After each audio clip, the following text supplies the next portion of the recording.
La tarea que nos damos es diseñar nuestra estrategia para cada territorio. Eso es una obviedad, pero es una concepción primordial para poder aspirar a llegar a cada uno de los ciudadanos y ciudadanas extremeños. Además de seguir el camino que comenzamos en el 2014, cuando nos presentamos con la Agenda del Cambio ante la sociedad extremeña.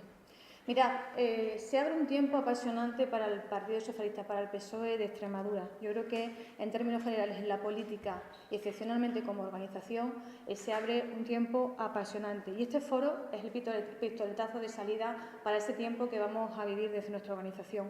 En los meses que tenemos por delante, queremos seguir siendo la organización que más se parece a la sociedad extremeña. En los meses que tenemos por delante, queremos seguir siendo la organización que resuelva los problemas de la sociedad extremeña. Y esperamos que después de todos estos procesos electorales sigamos siendo la formación que gestione las necesidades de los extremeños y de las extremeñas.